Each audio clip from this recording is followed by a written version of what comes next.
الحمد لله رب العالمين والعاقبة للمتقين ولا عدوان إلا على الظالمين. أشهد أن لا إله إلا الله وحده لا شريك له إله الأولين والآخرين، وأشهد أن محمدا عبده ورسوله صادق الوعد الأمين. اللهم صل وسلم وبارك وأنعم على سيد الأنبياء والمرسلين محمد وعلى آله وأصحابه وأنصاره وجنوده ومن استنى بسنته إلى يوم الدين. أما بعد، فيا عباد الله، أوصي نفسي وإياكم بتقوى الله وطاعته لعلكم ترحمون. يقول الله تعالى في كتابه الكريم وهو أصدق القائلين: يا أيها الذين آمنوا اتقوا الله وقولوا قولا سديدا يصلح لكم أعمالكم ويغفر لكم ذنوبكم ومن يطع الله ورسوله فقد فاز فوزا عظيما. ويقول صلى الله عليه وسلم: اتق الله حيثما كنت وأتبع السيئة الحسنة تمحها وخالق الناس بخلق حسن. صدق الله وصدق رسوله النبي الكريم.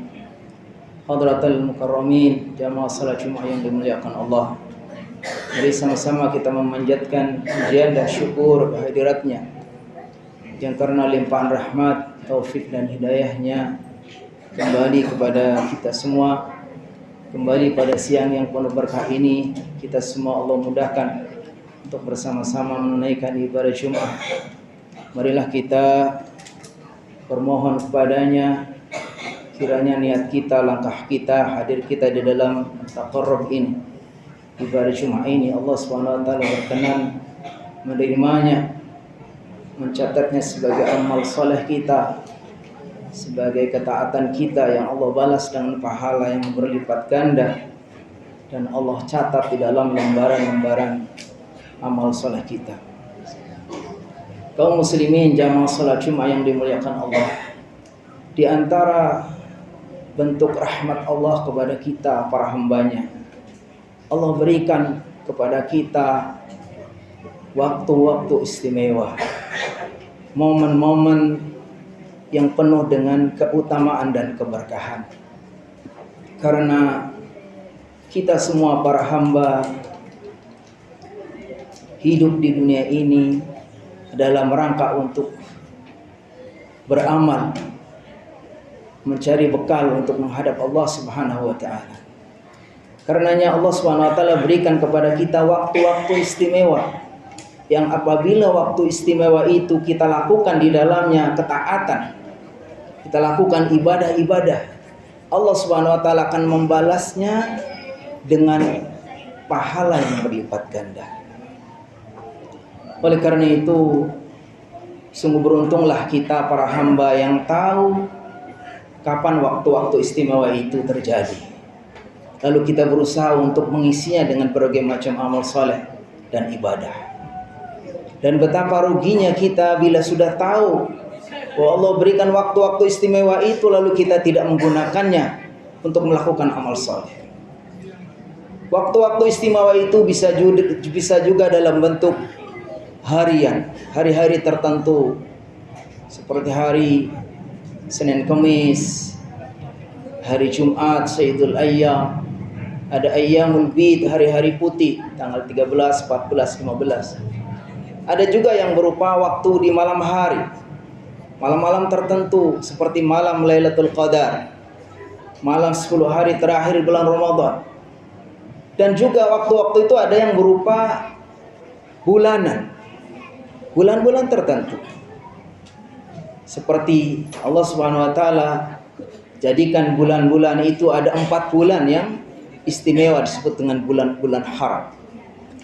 Maka di antara waktu istimewa yang sekarang ada di sisi kita adalah keistimewaan bulan Dzulhijjah, bulan ke-12.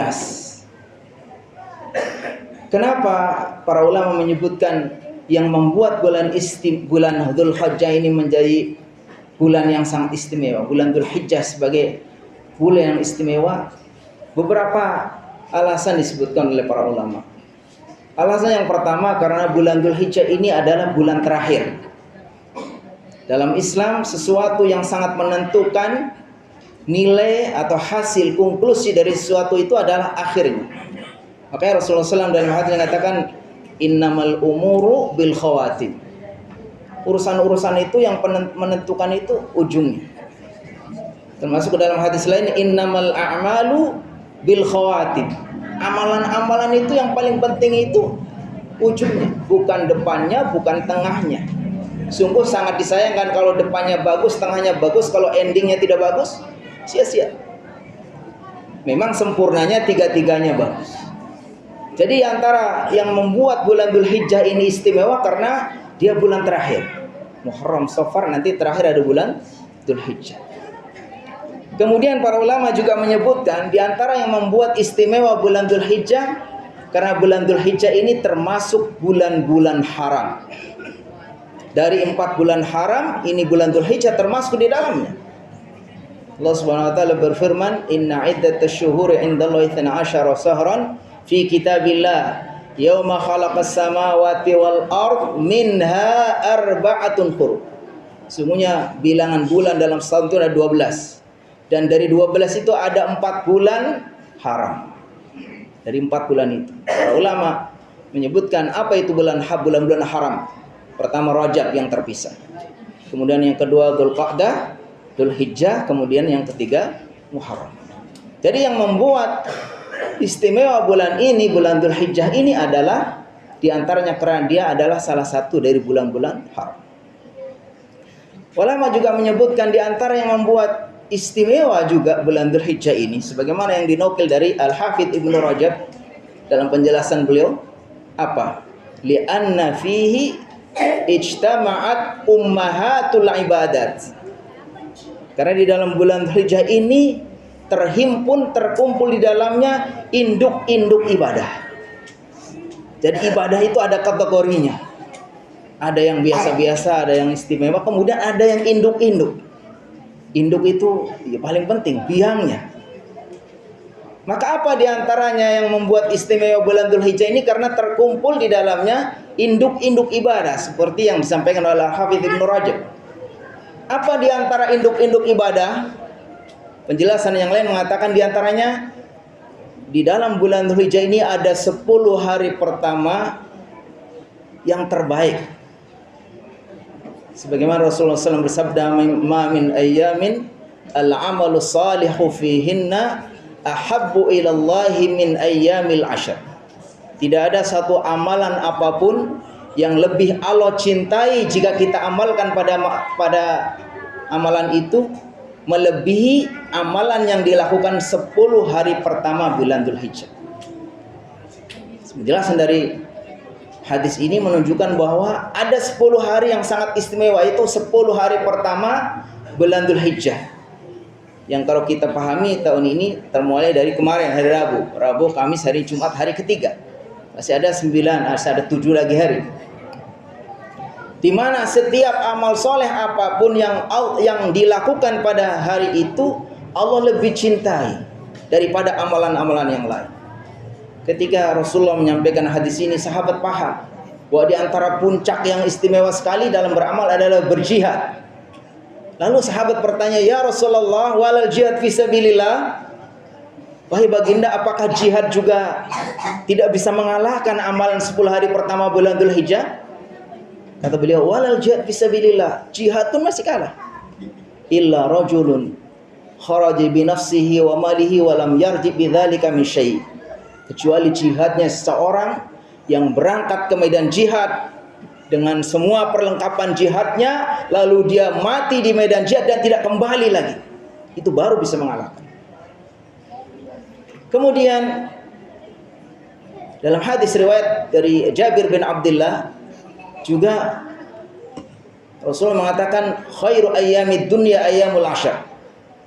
Sebaik-baiknya hari di dunia adalah hari 10. Para ulama mengatakan yang dimaksud hari 10 adalah 10 hari pertama bulan Dzulhijjah. Yang kemuliaannya, kesaksiannya itu juga dikuatkan dengan ayat Al-Qur'an. Allah Subhanahu wa taala berfirman dalam surat Fajar, wal fajr wa layalin 'ashr. Maka kalau kita baca penjelasan para ahli tafsir, ayyamul 'ashr di sini wal fajr wa layalin 'ashr itu mencakup malamnya, fajarnya dan siangnya. Ayat ini menggambarkan betapa yang dimaksud wal fajr wa layalin 'ashr itu termasuk di dalamnya adalah hari-hari 10 atau hari pertama 10 hari bulan Dzulhijjah. Lalu para ulama mengatakan, disimpulkan kalau hari-hari yang terbaik sepanjang tahun adalah 10 hari pertama bulan Dzulhijjah. Tapi kalau malam-malam terbaik sepanjang tahun adalah malam-malam terakhir atau 10 hari terakhir bulan Ramadan.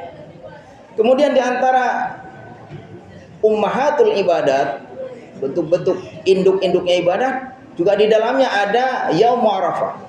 Tanggal 9 bulan Dzulhijjah ini dikenal dengan hari Arafah. Ini juga dianggap sebagai induk ibadah. Sebagaimana Rasulullah mengatakan khairud du'a yaum Arafah. Sebaik-baiknya doa adalah doa di hari Arafah. Wa khairu ma qultu wan nabiyina min qabli la ilaha illallah wahdahu la syarika la lahul mulku wa lahul hamdu wa huwa ala kulli syai'in qadir. Kata baginda sallallahu alaihi wasallam, sebaik-baiknya doa itulah doa hari Arafah. Dan sebaik-baik ucapan yang diucapkan olehku dan nabi-nabi sebelumnya apa? La ilaha illallah wahdahu la syarikalah lahul mulku wa lahul hamdu wa huwa ala kulli syai'in. Artinya doa di di hari Arafah ini sangat istimewa. Bagi kita yang tidak berhaji, ada juga disyariatkan untuk berpuasa. Yang kata Rasulullah SAW, ahtasibu an yukaffir sanatain. Berharap, kata beliau, puasa Arafah itu akan menutupi, menghapus dosa-dosa 2 tahun. Tahun yang lalu dan tahun yang akan datang. Di dalamnya juga ada ibadah haji. Dan itu salah satu yang inti sekali adalah bulan Dzulhijjah adalah bulan haji. Al-hajju ashhurum ma'lumat. Haji itu memang pada bulan-bulan yang maklum. Di antaranya adalah puncaknya di bulan Dzulhijjah, mulai tanggal 7 sampai tanggal 8 sampai tanggal 13. Dan ibadah haji bagi kita itu adalah ibadah yang istimewa, melebihi dari rukun-rukun Islam yang lain. Insya Allah kalau rukun Islam yang lain, sholat, syahadat, sholat, puasa, zakat, insya Allah. Tapi kalau ibadah haji itu sangat istimewa. Bahkan orang yang sudah mampu sekalipun, punya bekalnya, sehat, ada kendaraan, aman. Kan syarat istiqomah menurut para ulama itu kan ada 5. Pertama sehat dalam artian kuat. Yang kedua ada bekal untuk di jalan, pulang pergi dan yang ditinggal. Ada markab atau rahila, ada kendaraan yang dinaiki. Kemudian ada kondisi yang aman. Yang terakhir kalau seorang wanita harus ada mahram. Walaupun kita sudah memenuhi syarat-syarat istiqomah itu, belum tentu kita mudah bisa berangkat. Apalagi kalau sekarang di Depok. Kita udah punya uang untuk daftar, dapat seat aja, nunggu masih 30 tahun lagi. Jadi tidak mudah. Ini sehingga sangat istimewa. Kemudian ada ibadah kurban. Ini juga termasuk ummahatul ibadat. Induk-induk ibadah yang khusus adanya di bulan Dzulhijjah ini. Ketika Rasulullah SAW ditanya oleh para sahabat, ya Rasulullah, wa ma hiya al-adhahi? Wahai Rasulullah SAW, apa itu berkurban? Kata Rasulullah SAW, hiya sunnatu abikum Ibrahim. Itu adalah sunnah dari bapak moyang kalian Ibrahim. Ya Rasulullah, wa ma kana minha wa ma kana lana minha. Ya Rasulullah, apa yang kita dapatkan darinya? Kata beliau, likulli sya'ratin minha hasanah. Dari setiap helai rambut, helai bulu yang kita korbankan, hewan yang kita korbankan, Allah berikan kebaikan. Tentu banyak sekali amalan-amalan induk yang sangat istimewa yang terjadi di bulan Dzulhijjah ini. Itulah yang menurut Al-Hafidz Ibnu Rajab membuat bulan ini istimewa. Oleh karena itu, marilah bagi kita yang Allah kasih kesempatan ketemu dengan waktu yang istimewa ini, momen yang khusus ini, kiranya kita bisa isi dengan berbagai amal soleh, berbagai ketaatan agar kita mendapatkan balasan dari Allah Subhanahu wa taala, pahala yang berlipat ganda.